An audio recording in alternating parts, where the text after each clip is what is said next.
मुझे नॉमिनेट नहीं करते थे और नॉमिनेट नहीं हुई तो इसलिए मैं आउट नहीं हुई, इसलिए मैं टॉप 5 में पहुंची।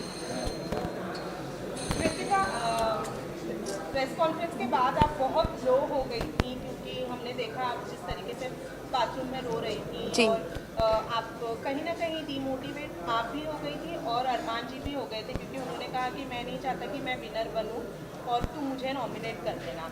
ये लोनेस क्यों? क्योंकि आप लोगों ने कहीं ना कहीं एक्सेप्ट तो कर लिया है कि हमारा रिलेशनशिप है, सब अच्छा है, तो फिर क्यों इतना लो फील किया आपने? देखो, सबसे पहले तो जितने भी लोग हैं मैं सबको ये बोलना चाहती हूँ कि हम तीनों बिल्कुल भी सपोर्ट नहीं करते पॉलीगैमी को। और शादी हो गई है, इसको 7 साल हो गए जब हम लोगों ने शादी की थी। हम लोग सोशल मीडिया पे नहीं थे, चीज़ें हो गई। बस यही है कि हाथ जोड़ के सब लोगों से यही रिक्वेस्ट है कि हम लोग बिल्कुल भी सपोर्ट नहीं करते 2 शादियों को। और उस टाइम पे जब मैं बिग बॉस के घर में थी तो ऑलमोस्ट मुझे 35 डेज हो चुके थे। 35 दिन से अपनी फैमिली से दूर थी, पायल से दूर थी, अपने बच्चों की कोई खबर नहीं थी। तो अचानक से इतने सारे लोगों ने जो क्वेश्चन पुट करे, हाँ मैं मानती हूँ कि जो चीज़ें हुई वो एक मतलब कि बोलते कि वो एक्सपेक्टेड नहीं था जो चीज़ें हुई, और बहुत ही अलग चीज़ है। तो पर जो लोगों के क्वेश्चन थे ना, वो कहीं ना मुझे हर्ट कर रहे थे। और मुझे ये चीज़ सुनने में आई थी कि पायल के बारे में जो लोग बोल रहे थे, तो वो चीज़ों के बारे में मुझे ना टेंशन सी हो रही थी। मतलब कुछ चीज़ें मुझे खाई जा रही थी। और हम बिग बॉस के घर में थे, मेरे पास फ़ोन नहीं था कि मैं अपनी फैमिली को पूछ सकूं क्या वो ठीक है, क्या मेरे बच्चे ठीक है।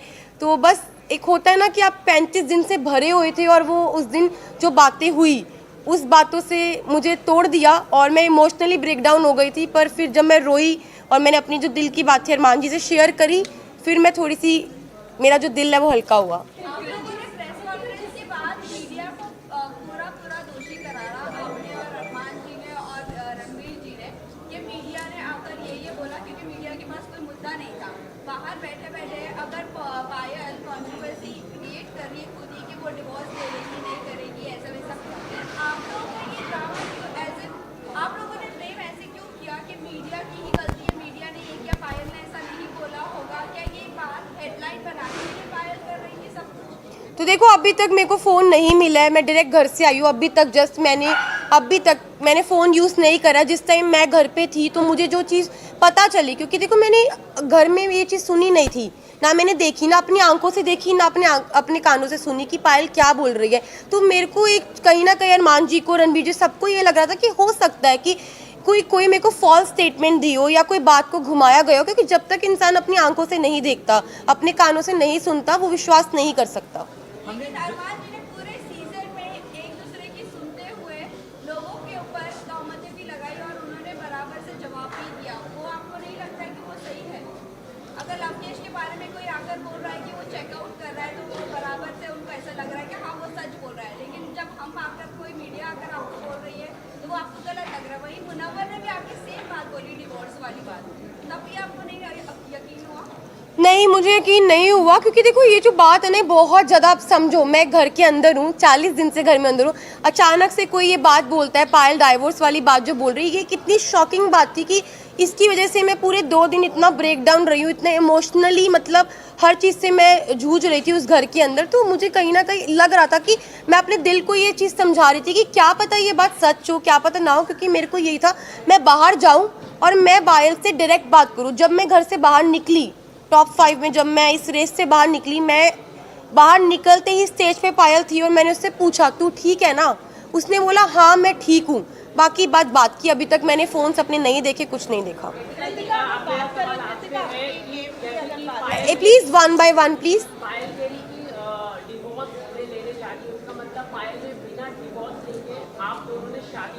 तो इसका मतलब आपकी शादी तो नल एंड वॉइड हो गई है according to the Indian law, कि अरमान और जो आपकी शादी है वो असली रियल में शादी है ही नहीं है कानूनी हिसाब से। ऊपर आप क्या कहना चाहिए? देखो, मैं सबको यही बात बोल रही हूँ, हम लोग पॉलीगैमी को सपोर्ट नहीं कर रहे, जो 2 शादियाँ हैं इसको बिल्कुल भी सपोर्ट नहीं कर रहे। और जो मेरी अरमान जी की शादी है, जब पायल ने रेडी हुई, पायल की मर्जी थी तभी शादी हुई। और Payal as a first wife, legal wife, अगर वो ऑब्जेक्शन उठाती है तो उस चीज़ के लिए मतलब कि हमारी जो लॉ है वो हमें बोल सकती है। और मैं यही बात बोलूँगी कि जो हो गया प्लीज़ वो हो गया, बार बार एक ही जी। अरमान के ऊपर काफी गंभीर एलिगेशन है, 11 ईयर ओल्ड गर्ल का रेप का अब्यूज है, उस पर आप क्या कहना चाहिए?